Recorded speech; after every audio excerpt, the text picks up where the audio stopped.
say my name. You're Rebecca, but since we're friends, I get to call you Slytherin Queen Rebecca Felgate the First.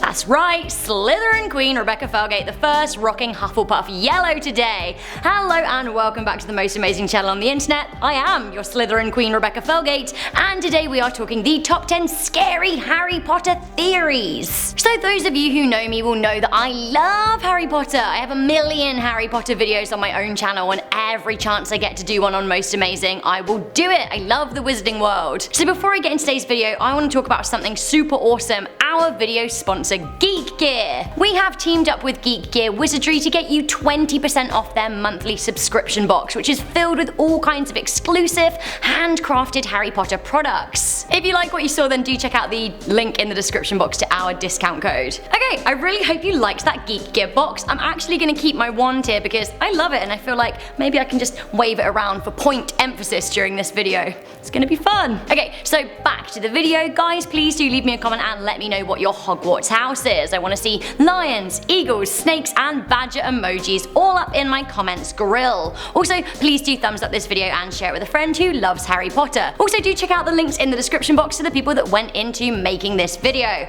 Alright, let's do this. Scary Harry Potter theories. Coming in at number 10, Ginny was doping Harry. What? Okay, Ginny and Harry, that's a problem for the ages. Let's just get very real for a second. Does Harry actually fancy Ginny? Like, truly actually? Ginny meets Harry in book 1, but it's in book 2, The Chamber of Secrets, where we find out that Ginny is desperately in love with Harry, and why not? He's a famous older wizard, and he's pretty moody, and to be honest, the whole broody act is like a moth to a flame when it comes to teenage girls. Harry never shows any interest in Ginny until the 6th book, The Half-Blood Prince, which is a book that heavily focuses on potions, like heavily. So we know that Voldemort was born of a witch who doped a muggle with Amontentia, a love potion mentioned by Slughorn in Harry's year 6 potion class.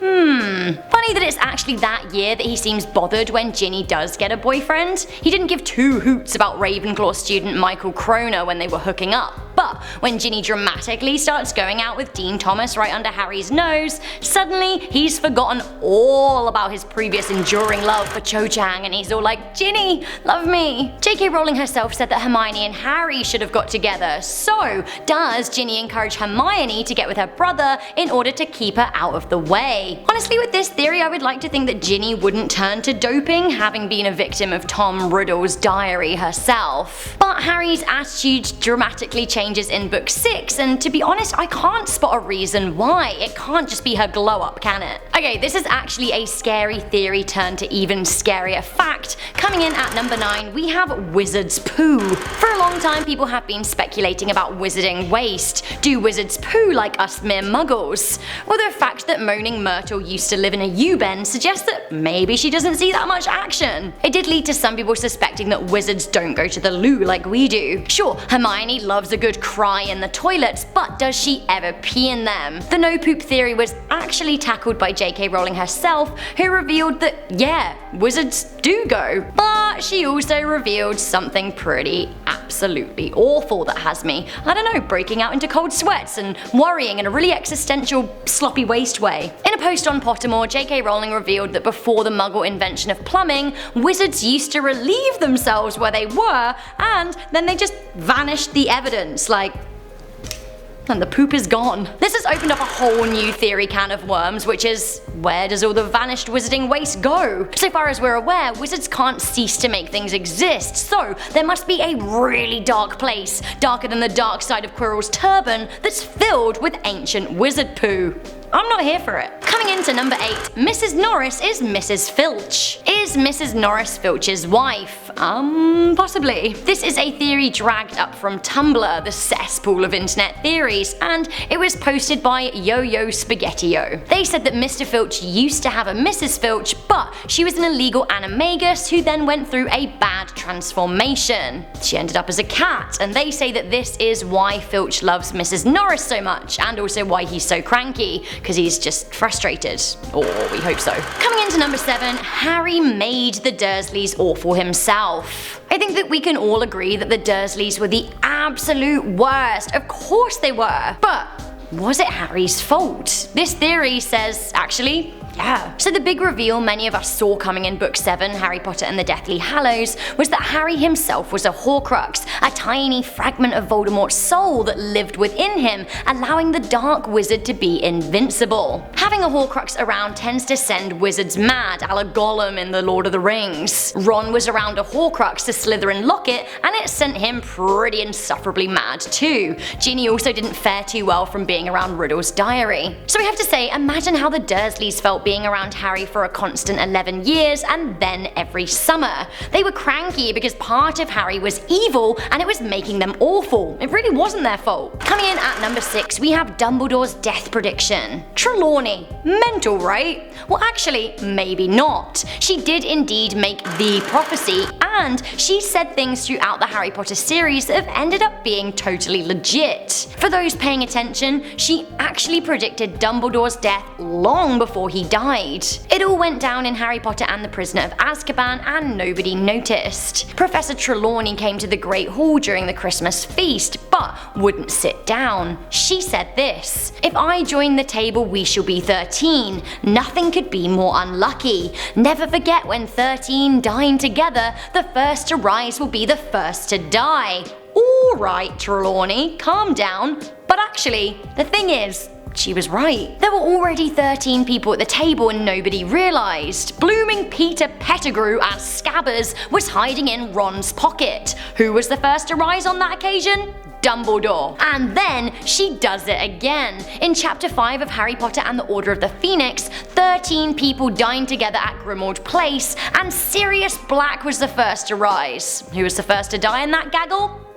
You guessed it. Coming in at number 5, we have Voldemort's Boggart. We know a lot about Boggarts from Harry's 3rd year Defense Against the Dark Arts class. We know that Neville's Boggart is Professor Snape, Hermione's is Failure, Harry's is Dementors, Ron's is Spiders, so on and so forth. Boggarts are what a person fears most. So then, what scares the most fearsome wizard of them all, Lord Voldemort? He's the bringer of nightmares and deaths after all. There has been a lot of speculation as to what Lord Voldemort's Boggart might be. The internet seems to have settled on death, seeing as Tom Riddle was so afraid of death he split his soul to make himself immortal. What kind of death scene Lord Voldemort would see? Well, that would surely be absolutely horrifying. Coming into number 4, Snape blames Neville. So speaking of Neville's Boggart being Snape, have you ever wondered why Snape was so mean to him? Like, Snape is mean to everyone, but he's particularly mean to Harry and, curiously, Neville. While we know that Snape hates Harry, he's a product of James and Lily, and he loved Lily and hated James. Sure. Also, we do know that he died protecting Harry because of his love of Lily, so, you know, it's really complicated and that is reflected in his relationship with Harry. But what's his beef with Neville Longbottom? Apparently, according to a dark theory, he hates Neville because his parents are alive in St. Mungo's. Irreparably damaged, sure, but alive. Snape thinks that had Bellatrix been the one to go and get Harry after the prophecy, she would have left the Potters alive, which means his beloved Lily would live on. In a roundabout way, Snape blames Neville. Ugh, okay, I'm calling this a theory because part of me really absolutely doesn't want to canonize anything spewed out by the cursed child. I really loved the visuals of the play, don't get me wrong. I absolutely love Stephen Hoggart and John Tiffany, they are kings.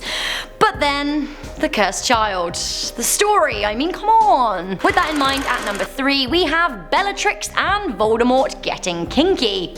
Ooh, that is a scary visual that honestly I feel like I'm never gonna get rid of. We know that Voldemort is incapable of loving, having been born of a love potion and grown up without care, but it seems he found time to fulfill a few dark desires with crazy old Bellatrix. According to the appearance of Delphi in The Cursed Child, the Dark Lord and one of the nastiest witches of all time, murderer of the Weasleys, Bellatrix Lestrange, well, they got it on. And also, it was happening under our very noses in the books. Grim. Bellatrix and Voldemort are killed in the Battle of Hogwarts, and it wasn't just baby Teddy that was left orphaned. It seems that baby Delphi was too. Now, are any hearts gonna bleed for the baby of the Dark Lord?